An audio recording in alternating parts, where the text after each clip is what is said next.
Alright, Shalom, Shalom. Shalom, Shalom, Israel. First and foremost, I want to give all honor, glory, and praise unto YAHAWAH, BaHashem, YAHAWASHI, BaHashem, RICANS. Double honor to the elders and apostles of Great Millstone, and Shalom to the mighty Akim, Wakim, who are diligently waiting to be delivered from this final captivity. This is Brother Kawakub coming at you with another lesson. Today's lesson, I'm going to go into just how unfair, I guess, Babylon is. It's so wicked. It's not. And Slocky, this is the thing. That's the thing about Babylon, where you really have to just sometimes just let stuff go. Like that's really the true lesson behind a lot of stuff. All right, where you see something is clearly and blatantly unfair or unjust or something that's just wrong, and obviously the reasonable side of you, if you are a reasonable or a righteous person, then the reasonable side of you is going to be like, okay, you know what I'm going to do? I'm going to try to fix this. I'm going to make things better. All right, that's where you got these freaking civil rights activists and stuff like that going to say, oh yeah, I want to make a change, I want to do this, I want to do that. And okay, yeah, sure, that's cool and all, but in all honesty, that's not going to get us anywhere. All right, like you're basically asking, it's like asking the devil to do something right. And now let me get this.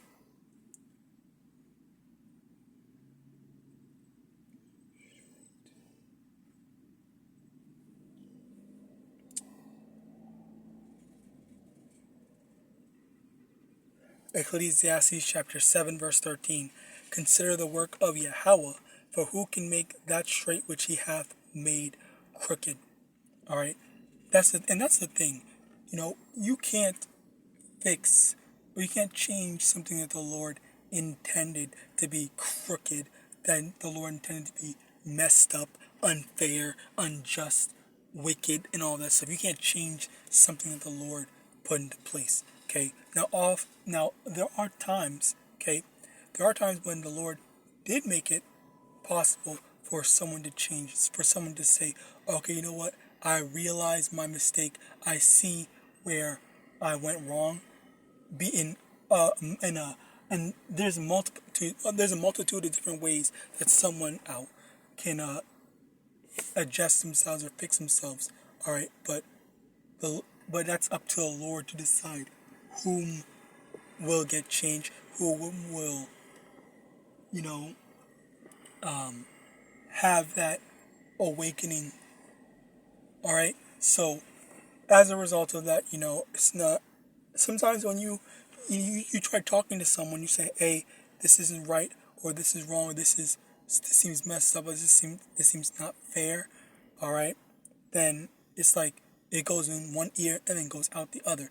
But that's not because that may not always be because you're terrible at explaining something, or maybe they're just not listening to you at that point in time, or something like that. Maybe it's just the fact that the Lord does not want you to change them, or maybe the Lord did not make it for you to change them.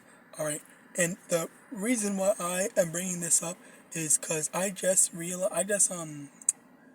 passed by two separate neighborhoods. All right, and I thought to myself, so one neighborhood was in the projects, as in like the ghetto and stuff like that, and the other neighborhood was in a white neighborhood. All right, one of those white neighborhoods and stuff like that. And I'm over here looking at this, like the houses are built in a similar structure, but one neighborhood is all fucked up, dirty. There's no space. Everything is all, crooked, or just it's just not as nice. Whereas the other one, the white neighborhood, it's all clean. There's space. There's this. There's that. There's all this other, like it's comfortable to be there in the white neighborhood compared to the ghetto. And I'm over here thinking like that's clearly intentional. Like no one, they're not putting any effort to right their wrongs. They're not putting in any effort to. And Slucky, that's the thing. I don't know if you heard, because I heard this a long time ago. Basically, well, and the reason why I'm bringing this up is because I see this now, and I see the parallel to it. Obviously, you can go. Obviously, when you go to Slovakia, obviously when you go to like a normal Edomite neighborhood and stuff like that, and compare it to the ghetto, you get normal. You get to see the difference and stuff like that. All the graffiti and all that stuff. But the difference here is that like the houses are literally structured the exact same way. Like everything is literally the mirror image, but you can see in the parallel, in the comparison, that one is clearly like it has that less. It has those I don't know what the best way to say it. Not necessarily in terms of like actual physical structure, but it has more so of that filth to it, that filth looking side around it. It looks like it's dirtier, or it's less kept. All right, and I'm not saying as in like someone's house is not well kept. I'm saying in the sense of like, you can see like, okay, this neighborhood is clearly it clearly looks better. All right, I guess that's the best way. I'm not saying it in terms of like the housing is well, yes, the housing is better, but I'm trying to illustrate the point parabolically, not necessarily physically, even though it does apply to it physically as well. So parabolically, the houses in the Edomite neighborhood looks cleaner. So as a result of that, it's like I'm over here thinking like, this is just not fair, and it's so annoying that we are in this society. We get treated like garbage. We get treated like second-class citizens. We get treated all these different things, and it just, when you see, it's like, let me get that as well.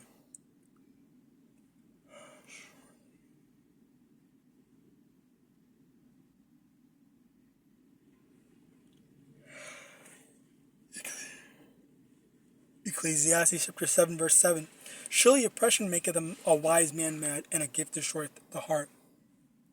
And again, like if you're wise, you're gonna see this type of stuff and say like, this shit is not fair. Like this is not right.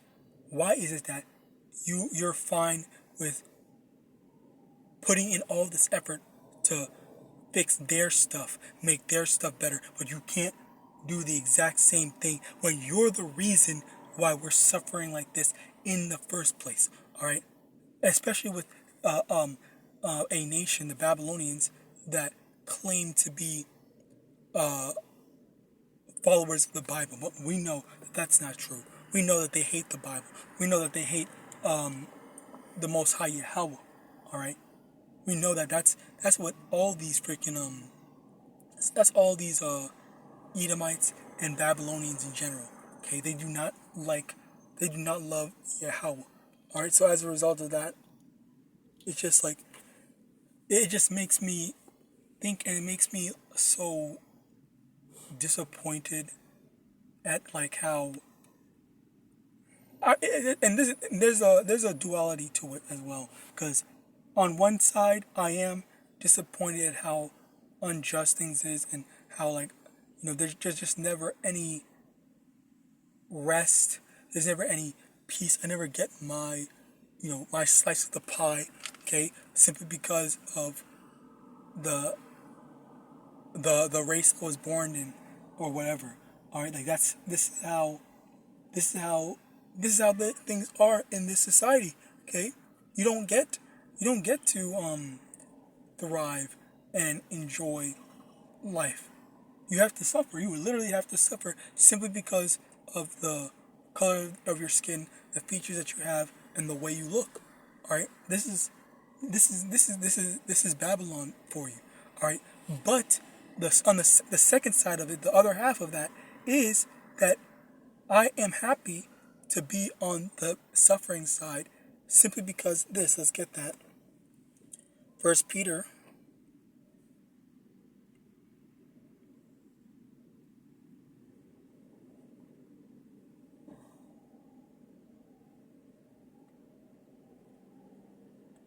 First Peter chapter 3, verse 14. But, and if ye suffer for righteousness' sake, happy are ye, and be not afraid of their terror, neither be troubled. Okay, so this is what we have to look forward to. Okay, as we are suffering for righteousness' sake, suffering for being followers of YAHAWAH, suffering for doing the right thing, that's really where the blessings are going to come in. Okay, and let me get that to better illustrate that.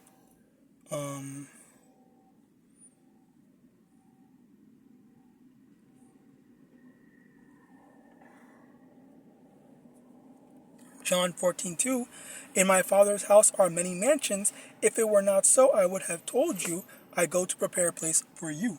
All right, so basically, let me get this as well.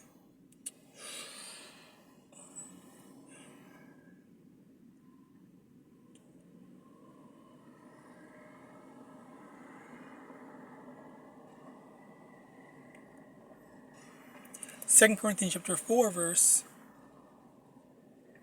17. For our light affliction, which is but for a moment, worketh for us a far more exceeding and eternal weight of glory. For while we look not into things which are seen, but the things which are not seen, for the things which are seen are temporal, but the things that are not seen are eternal. Slakia. Anyway, the thing is that the hardships that we're going through now, you could have been suffering for 10 years, 5 years, 20 years, 30 years, whatever, however old you are right now. But the fact of the matter is that eventually it's that affliction that we're going through right now, the affliction that we're going through right now is being called a light affliction, only because in comparison to the blessings that the Lord is going to give us, it's nothing, and it's well worth the trade-off of, we have to suffer, we have to go through all these hardships now, and then soon the Lord's going to bless us with so much more that you can't even comprehend. And as a matter of fact, let's get that.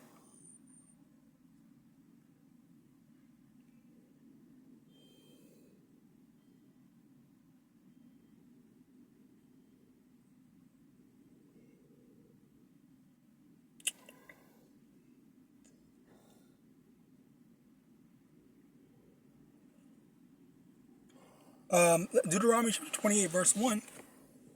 And it shall come to pass, if thou shalt hearken diligently unto the voice of the Lord thy power, to observe to do all his commandments, which I command thee this day, that the Lord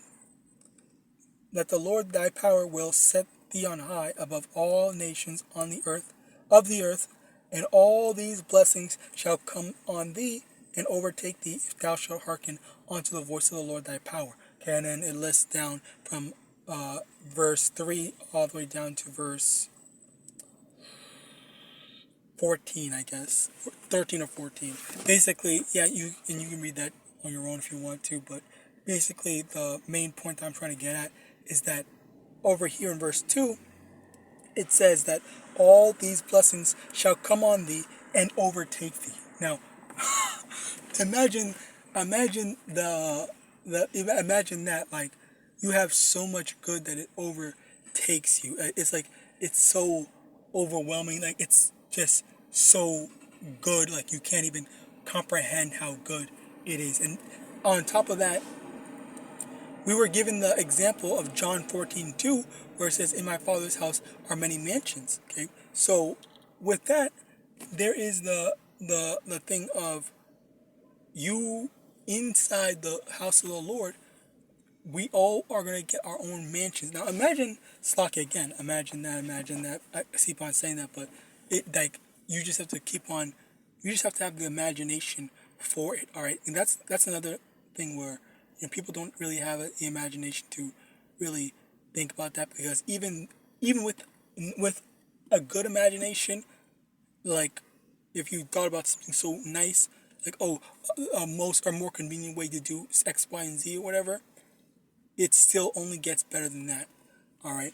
So the thing about that is that, you know, say you live in a house and whatnot, like, the Lord's just gonna give you a mansion. All right. You will, for your faith. All right. The Lord's going to give you literally or even parabolically a mansion. And when I say parabolically, I mean in the sense of, like, you're going to get a surplus of blessings. You're going to get more wealth than you will ever need in your lifetime. You will get more food that you will ever need in your lifetime. You will have a perfect body, the perfect health, perfect husband, perfect wife, perfect children, perfect everything. Literally everything is going to be perfect, and you will never have to worry. We're going to be spoiled, basically. Okay? And we won't even, and that's the thing, especially with, you know, people's healths, like having to watch what you eat and stuff like that. We won't even need to be worried about that type of stuff, because our body's just going to be perfect. We're going to be able to eat as much as we want, never get fat. Okay? Like, we're going to just be able to do whatever we want. We can change anything. We can make our bodies whatever. Right? Like, that's literally what is waiting for us in the kingdom of heaven. All right. So again, like, at first it seems like it's not fair. Things are not fair. Things are just so unrighteous. All right. But at the end of the day, you know, it's gonna be righteous. The Lord's gonna make things right. All right. You don't need to worry about all that stuff, because it's like, and again, as we read in 1 Peter chapter 3, verse 8, verse 14, Slakia, you know, we're suffering for righteousness' sake. We're suffering for the sake of YAHAWAH and His. We're not suffering just, you know, for no reason. There is going to be a payout for all of this. We're just waiting for that payout, and that payout is coming very, very soon, especially with all the prophecies that's going on. All right, and again, you know, it's not this is when you really just have to, at times, just be able to take the L at times. Because I remember watching a brother's lesson a long time ago that just said, you know, sometimes you just have to take the L and whatnot. You don't have to try to fight back. You don't have to try to make things right or correct stuff. You know, sometimes, you know, you're just not gonna win, or just not worth it to fight in a certain situation. All right, so that's why it's just like, you know what, this person did this, you know what, because you know, I'm not trying to put myself in any danger or get into any conflict. I'm just gonna let them have it. I'm not gonna continue on anymore. Like, this is just not for me. This is out of my pay grade. You got it. You can have it, or just like remove yourself from the situation. All right. These are the things where you have to sometimes just, you know, cut your losses and whatnot, and just do it. Speaking to myself first and foremost, because, you know, that's just, I just always, whenever I was younger, I just always grew up thinking that, you know, you have to be fair. Like, if someone hits you, you have to hit them back. At least get your one back, so you can end the stuff. But, you know, for me, whenever someone hits me and then I hit them back, all right, because I'm not afraid to hit someone back if they put their hands on me, then they hit me back again, as if they didn't just start and initiate this stuff. It's like, and that's the thing that I just absolutely hate. In this society, you are demonized. You are punished for retaliating. But the person that initiated the conflict to begin with, they're never held accountable for what they do. They always get to get away with it. They always get to, it's just, oh, well, whatever. Oh, you shouldn't have done this. That's not how you handle things. All right. Coca, why are you attacking? Why are you fighting? Why are you fighting back when someone attacks you? Like, what the fuck? What is this shit? Don't attack back when someone's beating on you. Like, and of course that goes back into this whole fucking plantation Christianity, where they want Israelites to be complacent into the wrongdoings. But also, you know what's funny? As a result of that, that's where you got all these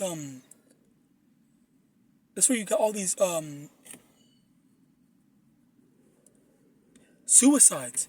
All right, that's where you got all these suicides. You have kids in schools and whatnot committing suicide because of the bullying that's going on. All right, and again, like, nobody cares to actually solve that problem. All right, like, what do you want to do? Oh, people are suffering.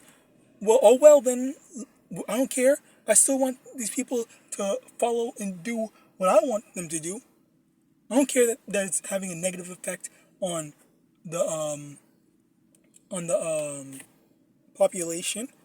I don't care if children are suffering. That's why you also have the gun control laws that are still the exact same way as they are now. All right. It's still the same way because they don't care about actually resolving stuff. Only thing they care about is money. The only thing they care about is money. The only thing they care about is themselves. What's the best way to exploit people? What's the best way to abuse my power, abuse their power and stuff like that? Like, there's never any efforts to solving stuff. But you know what? That's fine, okay? Because very soon the Lord's gonna handle them, especially with all the unfair and the wickedness that they've been pushing out. And you know, honestly, that's really just what we're waiting on. Like, the Lord Yahawashi just cannot come fast enough. So with that, I praise that's the most edifying. I want to give all honor, glory, and praise unto YAHAWADAH, Shem Yahawashi, Shem Rakwakadash. Double honor to the elders and apostles of Great Millstone, above all, and Shalom.